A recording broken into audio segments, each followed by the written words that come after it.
Tashtale, good evening. This is Tibet This Week. Today's headlines.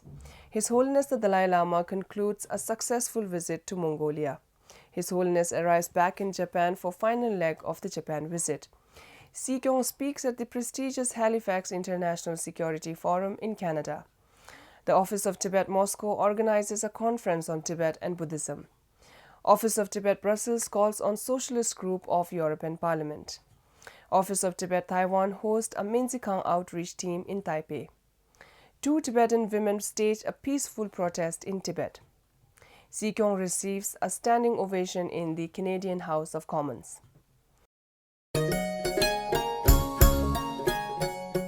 The Tibetan spiritual leader, His Holiness the Dalai Lama, concluded a successful visit to Mongolia. His Holiness arrived last Friday in Ulaanbaatar, the capital city of Mongolia, to a rousing welcome amidst the early winter snow. The Indian ambassador, Mongolian supporters, and officials at the airport warmly received His Holiness. During his 6-day stay in Ulaanbaatar, His Holiness delivered a public address at the Central Cultural Palace and Restless Palace, attended a Buddhist meeting at the Kanden Thekchen Ling Monastery, and addressed an international conference on Buddhism and science. Besides engaging with academicians, His Holiness also received an honorary degree. Chinese government raised objection to this visit and asked Mongolia to bar the visit, citing dampened ties with its northern neighbor. His Holiness first visited Mongolia in 1979. When he arrived back in 2002, the Chinese side had protested the visit and had closed the border with Mongolia for 2 days. When His Holiness visited Mongolia in 2006, China cancelled flights between Beijing and Ulaanbaatar. His Holiness's last visit to the country was in year 2011. His Holiness arrived back in Japan to complete the final leg of his visit. Earlier this month, His Holiness gave an audience to over 150 Chinese followers and advised them to follow and study their ancestors' religion.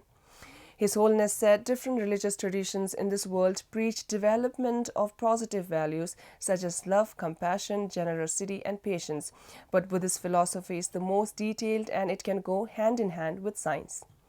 While in Tokyo, His Holiness paid a visit to the Japanese parliament and interacted with 229 parliamentarians from different political parties on the theme Tibet and Japan in the global world. His Holiness praised Japan as the most industrialized democratic country in Asia with very rich tradition of Shintoism and Buddhism. He expressed respect for the Shinto tradition of loving and respecting all forms of nature. Speaking to members of the newly instituted Parliamentary Support Group for Tibet in the Japanese Parliament, His Holiness said that their support for Tibet issue represents a universal commitment to justice and truth. Tibetan political leader Sikyong Dr. Lobsang Sengye attended the 8th Halifax International Security Forum from 18th to 20th November. At the forum, Sikyong participated in the panel discussion, Power Corrupts, Corruption Corrodes. Sikyong also spoke on women and inclusiveness, and climate security, energy security, and the politics of slow-moving threats. He raised the importance of Tibetan Plateau as the water tower of Asia, affecting billions of lives in the downstream countries. The forum was organized by Canada's Ministry of National Defence, led by Honourable Harjit Sajjan, and attended by a host of international leaders, including Sir Michael Fallon, United Kingdom Secretary of State for Defence, Jean-Yves Le Drian, France Minister of Defence. The forum was also attended by Turkey's Minister of European Union Affairs, Croatian President, Ukrainian Deputy Prime Minister, Estonian Defence Minister, and NATO Deputy Secretary General. A bi-party United States congressional delegation led by Senator John McCain also took part in the 3-day forum. The Halifax International Security Forum is North America's leading foreign affairs and defense conference. It was also the first major meeting of the top political and military leaders after the 2016 United States elections. The Office of Tibet Taiwan hosted an outreach tour for Tibetan Medical and Astro Institute featuring exhibitions on Tibetan systems of medicine and astrosciences, lectures and free oral consultations in Taipei, Taichung and Kaohsiung. The Taiwan Outreach Tour is a part of a larger program of Tibetan Medical and Astro Institute to celebrate its centenary. The Office of Tibet Brussels representative Tashi Phuntsok and EU Advocacy Officer Rizin Chödön Thekang met with Member of European Parliament Panzeri Pier Antonio and his staff at the European Parliament. Mr. Panzeri is an Italian member of European Parliament from the Socialists and the Democrats. The meeting was significant not only to expand and strengthen Tibetan network in the European Parliament, but also to increase and obtain stronger support from members of European Parliaments of the socialist groups.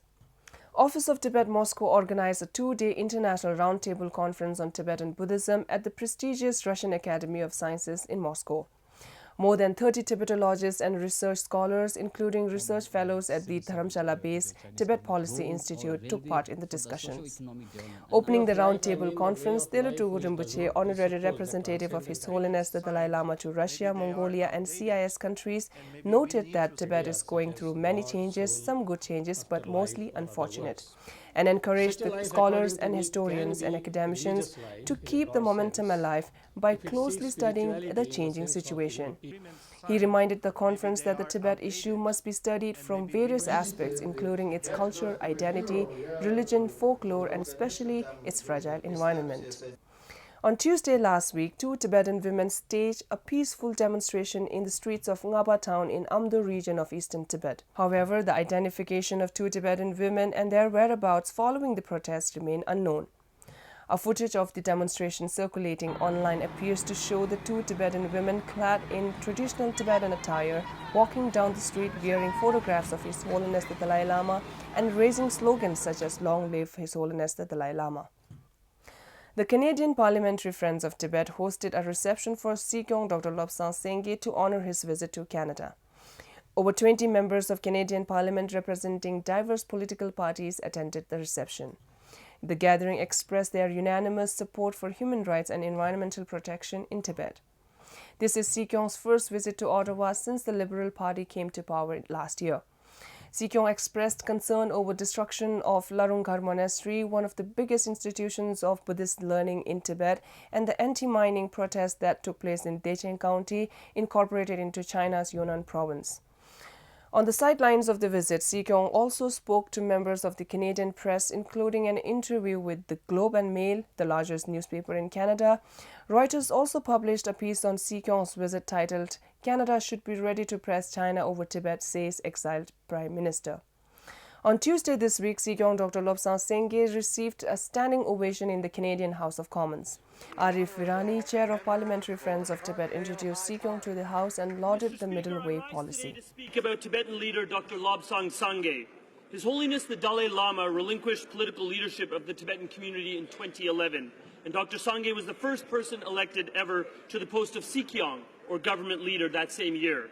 Born in a Tibetan refugee settlement in India, Dr. Sangye is a Fulbright scholar and the first Tibetan to ever receive an SJD degree from Harvard. Thousands of Tibetans in my riding of Parkdale High Park and around the world see Dr. Sangye as a strong advocate for the middle way approach. The middle way seeks nothing more than greater autonomy for Tibet within China. It is an approach that would peacefully resolve the issue of Tibet and bring about stability and coexistence based on the concepts of equality and mutual cooperation.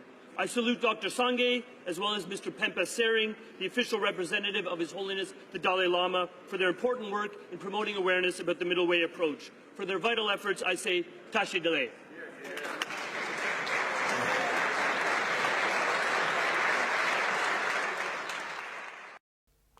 That's all for today. Have a good weekend.